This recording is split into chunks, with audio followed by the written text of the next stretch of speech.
What's going on, guys? My name is Devlino, and now that you finally hear me, it's time to talk about Christmas. And what better way to spend Christmas than with Christmas FNAF fan games?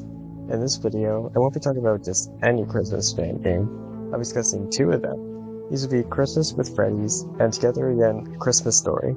Now, I know there are other games based on the season, but I won't be including them here, because I'm treating this as a sort of comparison video. Sorry, Winter Wonderland, you basically wore an entire video on your own. Besides, you run quite differently from Christmas with Freddy's and Together Again.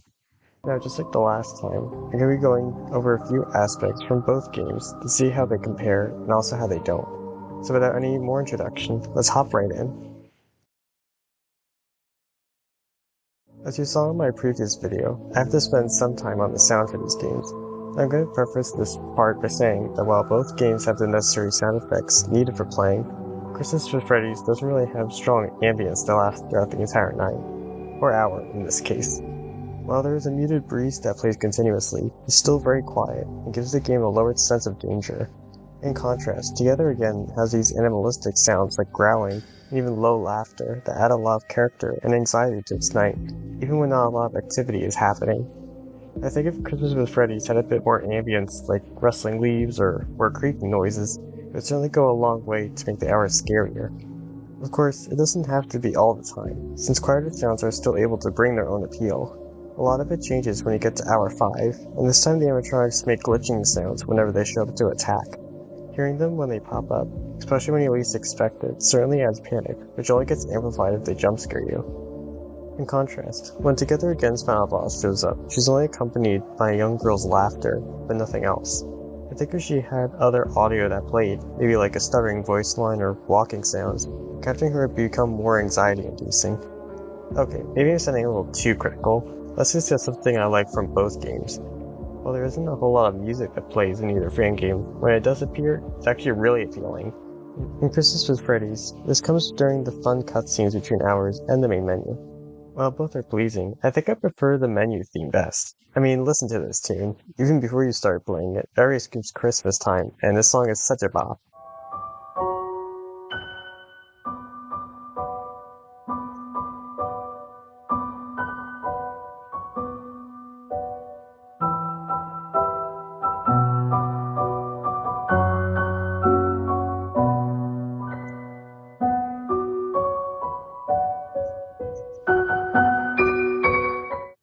I mean, I know it's a pitched up version of Jingle Bells, but man, I just love the fact that it was used for a FNAF fan game.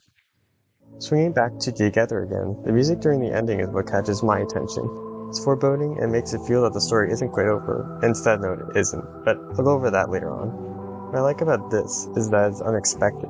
In Christmas with Freddy's, the ending credits use a Jingle Bell theme from the main menu, but the one in Together Again is darker, more sinister. The different droning effects that pop up are otherworldly, punctuating the dialogue that appears with feelings of uncertainty and danger.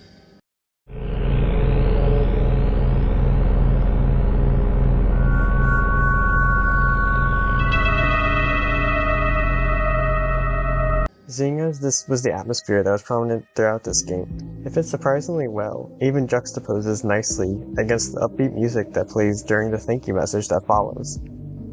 All in all, I find that the sound design between these two games are strong opposites from each other. Christmas with Freddy's appears more tame and subtly ominous, while Together Again puts that omnicity front and center, keeping the player on guard.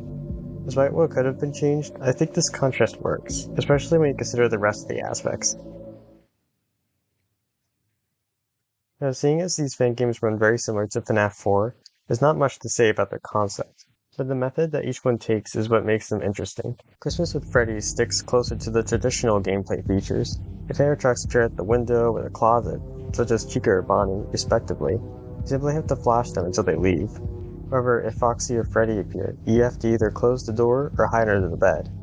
As simple as these mechanics are, they complement each other really well, and form a gameplay loop that's almost like FNAF 2. The only difference here is that there's no music box to wind up, which makes the loop feel natural. In addition, one of the post-hour segments requires you to fill out a survey form about your experience with the animatronics. Depending on the answers you give, you either get the band ending, where the company forbids you from interacting with their services or returns you to the main menu, or continues on to the subsequent hours. This part makes the whole experience feel authentic, and it's a fun secret you can discover. However, later on when Lefty arrives, the other animatronics are turned into the un-Christmas animatronics and adopt almost new mechanics. They can only hide from Freddy and Foxy, close the door on Lefty, and flash Bonnie and Chica.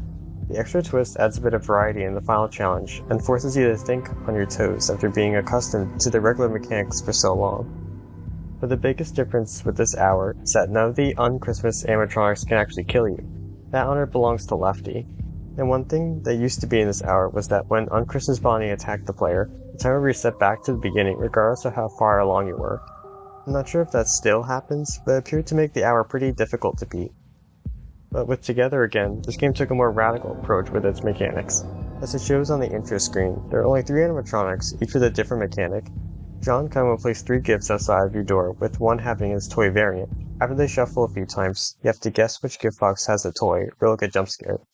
Alex will try to eat all the fruitcake slices on your bed, but flashing him keeps him away. And finally, Alice will camp out in the closet. Winding up the music box is the only way to keep her back. All these mechanics I kind of enjoy because they keep the gameplay fun and unique. However, if I had to make a choice, I think I would prefer Christmas with Freddy's only because I feel that they promote more fear than Together Again. Those mechanics actually create a lot of panic, since with the one-night formula, the animatronics grow more aggressive as time goes on, forcing you to move quicker. Most of them don't involve shutting out or hiding from the threats, which makes them easier to deal with if they're separate. But in any case, these mechanics are soon tossed out during the last hour, when you have to face off against a dark version of Abby. At this point, the only thing you can do against her is flash a light, which promptly sends her away. As a final note, while the mechanics of both games are awesome, I feel that Christmas with Freddy's handles the difficulty curve a little better than Together Again.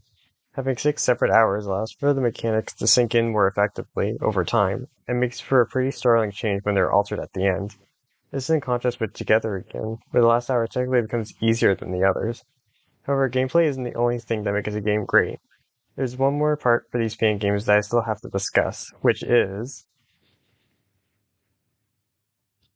One thing that never fails to impress me with FNAF fan games is how well the different stories are crafted, regardless of which one you play. And these two are no different. In Christmas with Freddy's, you assume the role of someone who won a group of Christmas animatronics from Fazbear Entertainment. Almost all of them arrive pretty quickly after the end of the contest, at 1 in the morning, which you have to admit is pretty good delivery service. However, Lefty has apparently been lost. If you answer the survey correctly, Fazbear Entertainment actually ends up finding him and offers you compensation for the mistake. Afterwards, Lefty is delivered to your home, but his influence over the animatronics transforms them into the un-Christmas animatronics. I assume this has something to do with the experiment Lefty was subjected to in Fazbear Entertainment, but it's a little unclear. Anyway, it's revealed that the animatronics have faulty power, leading to Lefty deactivating in the present, and the game ending with Freddy being caught by the operator in the building. However, the story of Together Again, A Christmas Story, is a little ambiguous for most of the game. The only thing you know in the beginning is that the animatronics have snuck into your house and are out to get you. The night ends with Ashley waking up, claiming that everything was a dream. We're barely given enough time to process it before we're thrown into an epic cutscene from 1990, featuring a conversation between Oscar and Ashley's mother, Rachel. They talk about using the Abby animatronic as bait to lure in children, perhaps the 4 missing children from the original game, before the cutscene ends, leading to a monologue from a mysterious figure.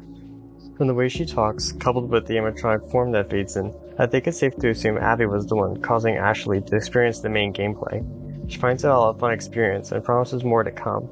She also makes a reference to Together Again's sequel, The Magic Hour. After that, the game comes to a close. In this case, I have to say I like the story for Together Again, A Christmas Story better than Christmas with Freddy's. The way it ties into the sequel makes me excited to play, and it really shows that Abby is still out there and has a form of control over what's going to happen next. A Christmas with Freddy's has pretty unique lore, but still leaves questions that don't seem to get answered, and has a rather abrupt ending, with all the animatronics seemingly powering down. Not to say that's bad, but it just doesn't leave a whole lot of room for more to come. Another interesting thing to note is that both these games end with epic cutscenes detailing some event that happened prior to the events of the game. This really shows how similar these two fan games are, despite all the differences that they have. The Christmas FNAF fan games are certainly an interesting breed. However, I think Christmas with Freddy's and Together Again, A Christmas Story pull off the idea fairly well. They both have interesting sound designs, engaging game mechanics, and even unique stories that help build the whole world they create. I don't really prefer one over the other because they both bring amazing things to the fan game scene, and when one may lack, the other supplies beautifully. Of recommend both of them for whoever may be looking to play something festive around this time of year, because they both deserve their share of glory. Anyway, to wrap up this video, all I have to say is that I hope you enjoyed it. Be sure to like and subscribe, and I'll see you guys later. Also, thank you so much for over 400 subscribers, it really means a lot to me.